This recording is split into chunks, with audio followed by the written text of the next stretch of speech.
Hello students, आज हम लोग कर रहे हैं क्लास 11th में चैप्टर नंबर 12 जिसका नाम है लिमिट्स एंड डेरिवेटिव। तो इसके अंदर से हम लोग लिमिट टॉपिक के ऊपर बात कर रहे हैं और लिमिट के अंदर जो सबसे पहला फॉर्मूला जो यूज होगा उस फॉर्मूले के बारे पर बात करेंगे। तो जो पहला फॉर्मूला हम लोग लिमिट के अंदर यूज करते हैं वो फॉर्मूला है limit x tends to a x की पावर n माइनस a की पावर n अपॉन में x माइनस a अगर हो। अगर ऐसी कोई फॉर्म आपको दे रखी है और limit x tends to a हो तो इसका वैल्यू हो जाती है n a की पावर n माइनस 1। पहला फॉर्मूला ये। इसी फॉर्मूले को अगर हम रेसिप्रोकल करते हैं तो ये कुछ ऐसा बनेगा x माइनस ए अपॉन में x की पावर n माइनस ए की पावर n इक्वल टू, अगर ये रेसिप्रोकल होगा तो फॉर्मूला भी रेसिप्रोकल हो जाएगा n a की पावर n माइनस 1। तो दो फॉर्मूले हैं। वैसे तो इस फॉर्मूले का प्रूफ है नहीं हमारे सिलेबस में, तो अगर इसका प्रूफ हो तो इसका जो प्रूफ किया जाता है वो बाइनोमियल थ्योरम से प्रूफ किया जाता है। तो अभी हम लोग प्रूफ में नहीं जा रहे हैं, अभी हम केवल इसके ऊपर बेस्ड क्वेश्चंस कर रहे हैं कि इसके क्वेश्चंस किस तरीके से होते हैं। तो देखो, इस फॉर्मूले को अप्लाई करने के लिए तीन कंडीशन जरूरी होती हैं। पहली बात, जो दोनों टर्म्स हैं इन दोनों टर्म्स की पावर सेम होनी चाहिए तभी फॉर्मूला अप्लाई हो पाएगा। अगर पावर सेम नहीं होगी तो फॉर्मूला भी अप्लाई नहीं होगा। दूसरी बात, अगर यहाँ x माइनस ए है तो जैसा ये ऊपर है वैसा ही सेम नीचे होना चाहिए। अगर यहाँ x माइनस ए तो नीचे भी क्या होना चाहिए, x माइनस ए होना चाहिए। तीसरी बात, लिमिट में भी यही होना चाहिए, x टेंड्स टू a। अगर ये तीन बात अप्लाई हो रही हैं, मतलब उसके अंदर आपको नजर आ रही है, तो इसका मतलब आप इस फॉर्मूले को अप्लाई कर सकते हो, वरना नहीं हो पाएगा। देखो, जैसे मैं एक क्वेश्चन करके दिखाता हूं आपको इस टाइप का। देखो, इस क्वेश्चन है लिमिट x टेंड्स टू 3 और x की पावर 7 माइनस 3 की पावर 7 अपॉन में x माइनस 3। ऐसा कोई क्वेश्चन आ गया आपके पास। तो जैसे हमने पहले किए हैं, अगर फैक्टराइजेशन हो सकता है तो हम फैक्टराइजेशन कर लेंगे, लेकिन पावर 7 में तो हमारे पास कोई फॉर्मूला ही नहीं है, तो इसका हम फैक्टराइजेशन तो कर नहीं पाएंगे। अगर ये पावर में स्क्वायर होता तो हम एक बार प्लस कर लेते, एक बार माइनस कर लेते। अगर पावर में 3 होता तो हम a cube minus b cube वाला फॉर्मूला लगा लेते। तो लेकिन पावर 7 के लिए हमारे पास कुछ नहीं है, पावर 7 को हम फैक्टराइज नहीं कर पाएंगे। तो ऐसी कंडीशन में हमें इस वाले फॉर्मूले की जरूरत पड़ेगी। और फॉर्म कौन सी है ये, 0.0। लिमिट में अगर आपने x की वैल्यू 3 डाली तो 3 की पावर 7 माइनस 3 की पावर 7, ऊपर कितना आ रहा है 0, नीचे 3 माइनस 3 करेंगे तो नीचे भी कितना आ रहा है 0। और हम जानते हैं कि लिमिट के अंदर जब फॉर्म 0.0 होती है तो इस फॉर्म को हम लोग कौन सी फॉर्म बोलते हैं, इंटरमीडिएट फॉर्म। इंटरमीडिएट फॉर्म का मतलब यह है कि आप अपना आंसर 0.0 करके नहीं छोड़ सकते हो, आपको कुछ ना कुछ इसमें सिंप्लीफिकेशन करनी पड़ेगी जिससे कि इसकी 0.0 की फॉर्म खत्म हो जाए। ये वाला काम हमें करना पड़ेगा। तो चलो करते हैं। इसमें तो सीधे डायरेक्ट देखो ये फॉर्मूला बन रहा है, पावर सेम होनी चाहिए, पावर सेम है। जैसा ऊपर है, जैसे x माइनस है तो नीचे भी x माइनस ए होना चाहिए, ऊपर x माइनस 3 है तो नीचे भी x माइनस 3 है। लिमिट में x टेंड्स टू a होना चाहिए, तो देखो लिमिट में भी x टेंड्स टू 3 है। तो पूरा का पूरा फॉर्मूले की फॉर्म में ये है। तो जब पूरा ही फॉर्मूले की फॉर्म आपको नजर आ रही है तो आप यहाँ पे क्या लिख दोगे, टेकिंग लिमिट।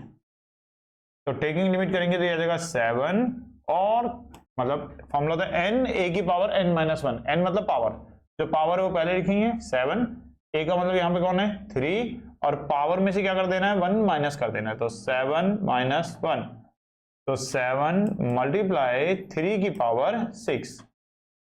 अब अगर ये सिंप्लीफाई हो सकता है तो सिंप्लीफाई कर लेना, और जितना भी वो मल्टीप्लाई करके आ जाएगा वो तुम्हारा आंसर हो जाएगा। तो ये तो एक क्वेश्चन लिया मैंने, बहुत सिंपल सा, बेसिक सा। एक और क्वेश्चन देखो इसके ऊपर बेस्ड, एक दो क्वेश्चन करते हैं तब आपको ये फॉर्मूला अच्छे से क्लियर हो जाएगा। एक और क्वेश्चन देखो, जैसे क्वेश्चन आ जाएगा, सपोज किया लिमिट x टेंड्स टू 2 और x की पावर 5 अपॉन में 3 माइनस 2 की पावर 5 अपॉन में 3 अपॉन में x माइनस 2। एक और फॉर्मूला क्वेश्चन सेम उसी तरीके का, पावर सेम होनी चाहिए फॉर्मूला को अप्लाई करने के लिए, पावर सेम है। x माइनस 2 ऊपर तो x माइनस 2 नीचे होना चाहिए, ऐसा भी है। लिमिट में भी x टेंड्स टू 2 है, तो इसमें भी हम लोग क्या करेंगे, डायरेक्ट टेकिंग लिमिट। तो डायरेक्ट टेकिंग लिमिट करेंगे तो अच्छा ये वो भी चेक कर लेना 0.0 की फॉर्म है या नहीं है। तो वैल्यू पुट करने पर ऊपर भी 0 आ रहा है नीचे भी 0 आ रहा है, तो फॉर्म कौन सी है, ये 0.0 की फॉर्म है, इंटरमीडिएट फॉर्म है। टेकिंग लिमिट करेंगे तो फॉर्मूला क्या कहता है, n मतलब पावर, पावर कितनी है 5/3, a का मतलब 2 और पावर में से 1 माइनस, तो 1 माइनस करेंगे तो कितना आएगा 5/3 माइनस 1। सॉल्व करेंगे तो 2 की पावर 2/3 और यही आंसर है। इसको तो हम सिंप्लीफाई भी नहीं कर पाएंगे, तो यही इतने में हम अपना आंसर छोड़ देंगे। तो ये 2 क्वेश्चन तो बिल्कुल बेसिक क्वेश्चन हुए कि जहां आपने डायरेक्ट फॉर्मूला अप्लाई किया। कभी कभी थोड़ा सा इसमें और चेंज होकर के आ जाता है। एक क्वेश्चन और देखो इसका, जैसे क्वेश्चन आ गया लिमिट x टेंड्स टू 5 पर x की पावर 1/3 माइनस 5 की पावर 1/3 अपॉन में x माइनस x की पावर जैसे 4/3 ले लेते हैं, नीचे भी मैंने कुछ पावर दे दी जैसे x की पावर 4/3 माइनस 5 की पावर 4/3, ऐसा क्वेश्चन आ गया। अब इसको कैसे सॉल्व करें, तो देखो ये अभी इस फॉर्मूले की फॉर्म में नहीं है, क्योंकि फॉर्मूले की फॉर्म के लिए देखो पावर सेम होनी चाहिए, पावर तो सेम है, यहां x माइनस 5 है, पर डिनोमिनेटर में भी क्या होना चाहिए, इसके जो डिनोमिनेटर में होना चाहिए, डिनोमिनेटर में भी क्या होना चाहिए x माइनस 5 होना चाहिए था, तो x माइनस 5 इसके डिनोमिनेटर में नहीं है, यहां तो कुछ और ही लिखा हुआ है, तो इसकी मुझे इसके डिनोमिनेटर में जरूरत नहीं है, फॉर्मूला बनाने के लिए इसकी डिनोमिनेटर में हमें नहीं चाहिए, तो चेंज करना पड़ेगा, हटाना पड़ेगा इसको। कैसे करें, हटाएंगे देखो इसको, limit x tends to 5 x की पावर 1/3 माइनस 5 की पावर 1/3, इसका डिनोमिनेटर मुझे कुछ और चाहिए, तो अभी फिलहाल मैं यहाँ ब्लैंक छोड़ देता हूँ, जो मुझे चाहिए होगा फिर बाद में देखूंगा। और ये है, इसको मैं अलग कर देता हूं, तो x की पावर कितनी है 4/3 माइनस 5 की पावर कितनी है 4/3, दोनों को मैंने अलग अलग कर लिया, अलग अलग लिख लिया। अगर फॉर्मूला बनाना है तो इसके नीचे क्या होना चाहिए, डिनोमिनेटर में क्या होना चाहिए, बोलो इसके डिनोमिनेटर में क्या होना चाहिए।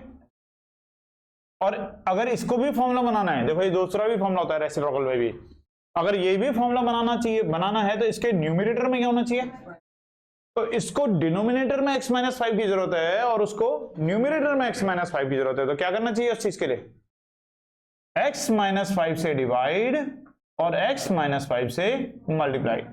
हमने x माइनस 5 से डिवाइड कर लिया और x माइनस किसी भी नंबर से हम मल्टीप्लाई डिवाइड कर सकते हैं, तो हमने x माइनस 5 से डिवाइड कर लिया और x माइनस 5 से मल्टीप्लाई कर लिया, तो दोनों ही देखो फॉर्मूले की फॉर्म में आ गए, ये भी फॉर्मूले की फॉर्म में आ गया और ये दूसरा वाला है ये भी फॉर्मूले की फॉर्म में आ गया। अब इसमें टेकिंग लिमिट करेंगे, अब जब फॉर्मूले की फॉर्म आ गई तो टेकिंग लिमिट, तो टेकिंग लिमिट करने पे ये वाला जो फॉर्मूला है इसमें क्या होगा, पावर उठ के पहले मतलब 1/3 उठ के पहले, और पावर में से मतलब 1/3 में से 1 को क्या कर देंगे माइनस, n a की पावर n माइनस 1, ये भी फॉर्मूला है लेकिन ये उल्टा है, रेसिप्रोकल है तो नीचे बनेगा पावर उठ के पहले और पावर में से 1 माइनस। अब इसको सिंप्लीफाई कर लो, तो यहां पे अगर हम इसे सॉल्व करेंगे तो 5 की पावर आ जाएगा माइनस का 2/3, ये 3 रेसिप्रोकल के ऊपर चला जाएगा तो ये आएगा 4 और 5 की बार, इसको अगर एलसीएम लेंगे तो 4 में से 3 माइनस करने पर आ जाएगा 1/3, इस अपॉन के 3 से ये वाला 3 कैंसिल हो जाएगा, तो हमारे पास जो बचा वो क्या बचा, एक तो ये अपॉन में 4 बचा अकेला तो 1/4 और 5 की पावर में बचा माइनस का 2/3 और 5 की पावर में बचा 1/3। पावर को इन दोनों का बेस सेम है, यहाँ पर भी 5 है यहाँ पे भी 5 है, दोनों का बेस सेम है तो पावर आपस में सॉल्व हो सकती है, बेस सेम है डिवाइड में है तो पावर को क्या करेंगे सबट्रैक्ट, तो माइनस 2/3 और ये 1/3 भी ऊपर जाके क्या हो जाएगा माइनस हो जाएगा। तो इस तरीके से हमारे पास सॉल्व करके कितना आएगा, ये 1/4 5 की पावर माइनस 3/3, तो ये 3 से 3 कैंसिल हो जाएगा, तो 1/4 और 5 की पावर -1, पावर में नेगेटिव साइन मत छोड़ो, नीचे ले आओ, 5 की पावर 1 हो जाएगा और 5 4 जो आंसर कितना हो जाएगा 1/20 और ये हमारा आंसर होगा। तो इस तरीके से भी हमारा क्वेश्चन हो सकता है। तो हमने पहले फॉर्मूले के ऊपर बेस्ड 2-4 क्वेश्चन करके देखे, इसमें अभी ये बात खत्म नहीं हुई है, इस फॉर्मूले के ऊपर बेस्ड हमारे पास कुछ और टाइप के भी क्वेश्चंस होते हैं जो एग्जाम में आते हैं, जैसे एनसीईआरटी में भी क्वेश्चन नंबर 6 दे रखा है वो भी इसी फॉर्मूले का है। तो उसके लिए फिर हम लोग नेक्स्ट वीडियो में मैं आपको बताऊंगा कि उसके क्वेश्चंस किस तरीके से होंगे।